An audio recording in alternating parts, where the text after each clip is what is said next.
¿Qué se puede decir de esta jornada? No, una jornada que, bueno, estar en Bolívar para mí también es un doble orgullo, siendo bolivarense. Así que también el Día de la Soberanía Nacional es un día en el cual nosotros estamos dedicados a, primero, no solo a rememorar lo que fue el 20 de noviembre, en aquella disputa que fue la vuelta de obligado, sino que esencialmente fue una lucha por la soberanía nacional. Y cuando uno habla de soberanía nacional, lo primero que se le ocurre es hablar de soberanía, es hablar de Malvinas. Claro. Y cuando hablamos de Malvinas, tenemos que empezar a pensar en un país que es un país marítimo, un país que tiene en riesgo su Atlántico Sur, donde tenemos una enorme cantidad de recursos. O sea, el riesgo no es solo la ocupación de Malvinas, sino que los británicos ocupan no solo Malvinas, sino una superficie equivalente a 2 millones de kilómetros cuadrados, que ustedes imagínense más o menos algo más de la mitad del continente argentino.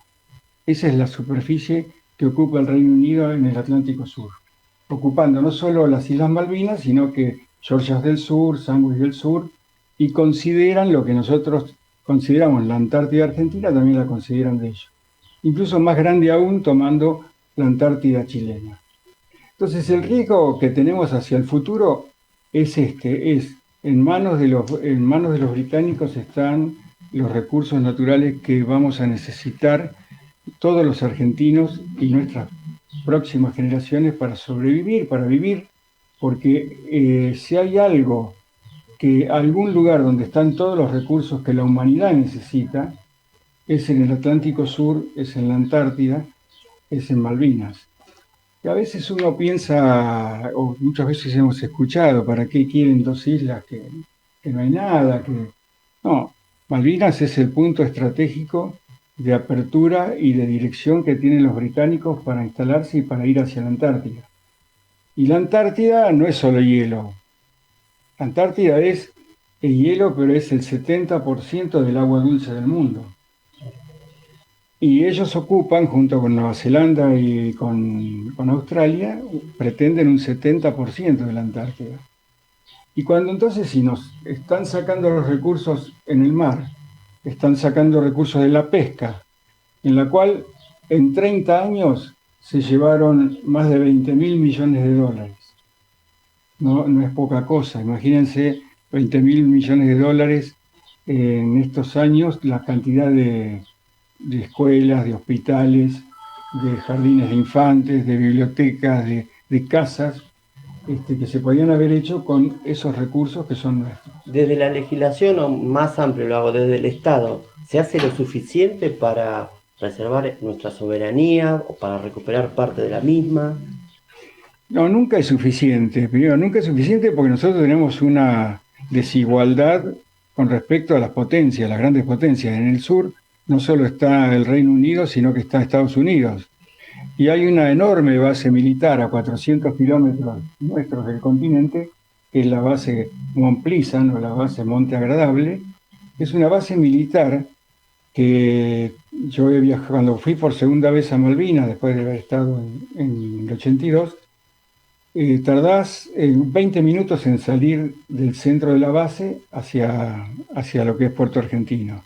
20 minutos recorriendo, son bases militares. Y ahí hay de todo tipo. Hay un puerto también donde hay submarinos nucleares, donde hay también fragatas de última generación. Y evidentemente es algo que no podés competir en este momento. O sea, por más que el Estado quiera hacer algo, en la parte, como tú dices, de armamentismo, ellos son muy fuertes. Y tenemos que, entonces nosotros lo que tenemos que hacer es dar a conocer que a 400 kilómetros de nuestro continente hay una base militar que es la más grande al sur del Ecuador.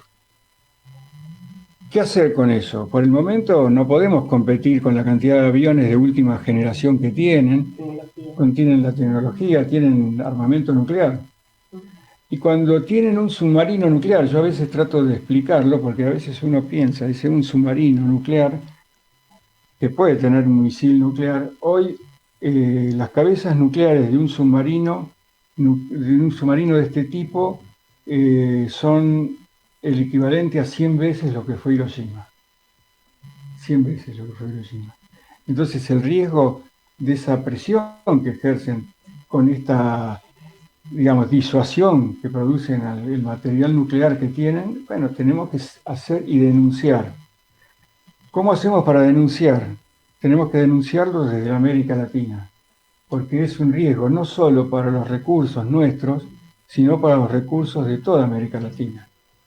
Si no, fíjense ustedes lo que pasó en Venezuela, que iban a invadir Venezuela y ahora parece que Maduro, que era un dictador, ahora les sirve porque les va a dar petróleo a partir de la guerra de Ucrania y de Rusia. Y cuando se mira a Brasil en lo que es la cuenca de Santos, tiene una enorme cantidad de petróleo y bueno, esto está controlado por esta base militar que está en Malvinas, por una base militar que ustedes se van a acordar porque es la isla Ascensión, que tuvo, digamos, mucho protagonismo en la guerra de Malvinas. Y también esta situación hace que sea, cuando ustedes miran Malvinas, Georgias del Sur, Sandwich del Sur, Santa Elena, después van a ver esta isla que les digo, Ascensión, y todas las islas del Caribe están, digamos, amenazando los recursos naturales de toda la América Latina. Y no solo de toda la América Latina, mirando hacia este lado, sino que de todos los recursos naturales que tienen los países ribereños africanos. Bueno, está para hablar un montón de tiempo, es muy interesante, interesantísimo lo que está contando. No sé si quiere aportar algo su compañero. Una jornada que está destinada a qué público, si quieren contar. A alumnos. Nosotros tenemos que ir a la juventud, tenemos que ir a la raíz, al semillero, porque soberanía es un ejercicio, nadie nace soberano.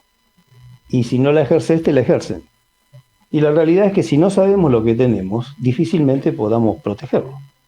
Y con estas charlas que damos aquí y la materia que se da aquí, lo que hacemos es justamente eso, divulgar las capacidades que tiene Argentina, no solamente desde los recursos naturales, sino desde los cerebros que tienen los argentinos, que no tienen absolutamente nada que envidiar a un alemán, a un norteamericano, a un inglés.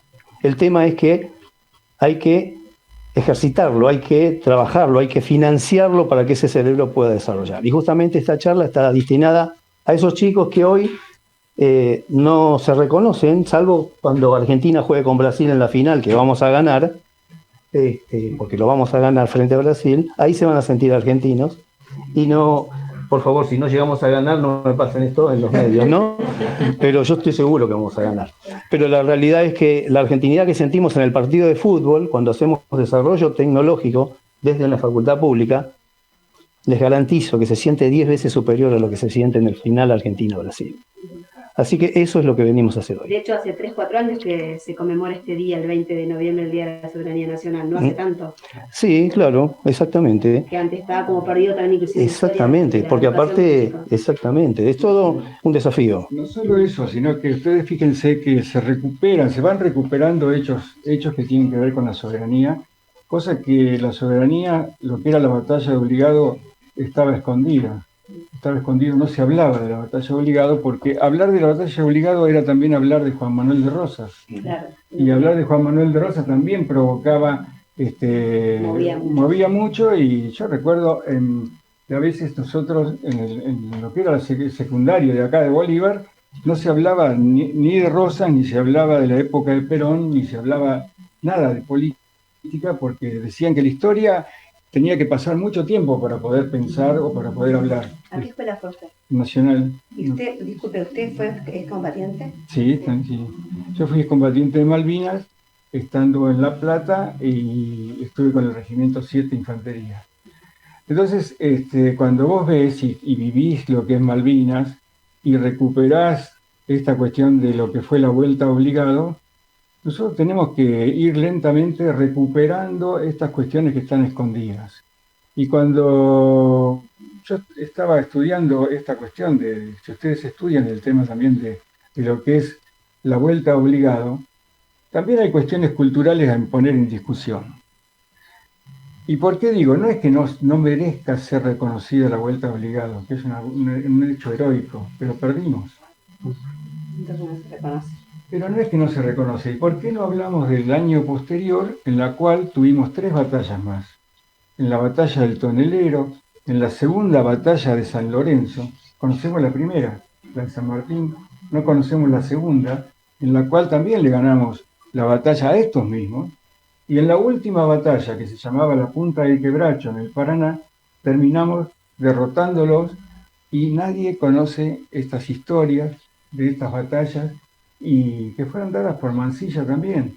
Y finalmente los derrotó, que sin embargo parece que Y en desigualdad de condiciones en también, ¿no? desigualdad de condiciones Muy- totales, pero o sea, siempre hemos peleado contra los imperios en forma desigual. Y también cuando te dicen, y bueno, pero los imperios tienen mucho poder, es cuando no tuvieron poder, cuando los hemos enfrentado. Si no, San Martín le hubiera sido muy fácil, si él con inferioridad de condiciones combatió. Y entonces, todas las veces que se combatieron los grandes patriotas, combatieron en inferioridad de condiciones. Entonces, cuando yo te digo, bueno, recuperemos esto, y de golpe entre esas cosas, y entre esos cantos que había antes a la batalla del Quebracho, encuentro, por ejemplo, una marcha, un himno, que es el himno de la Antártida. Y entonces yo creo que nunca lo sacaron de los colegios, desapareció la partitura. Entonces te preguntás por qué. ¿Y por qué desapareció? Porque porque la idea de una Argentina fuerte, de una Argentina antártica, insular, no le convenía a muchos intereses, a gobiernos que seguían a los británicos. Argentina, para los británicos, tiene que ser un país de servicios para ellos, solamente vacuno, solamente la cosecha en el campo y nada más. Y así no nos cuentan. Claro, si no podemos desarrollarnos, como decía hoy el profesor, en cuanto a los chicos que piensen qué está pasando, que conozcan, porque ahí es donde nosotros no estamos igualados o los podemos superar, que es el conocimiento. Muchísimas gracias. Gracias.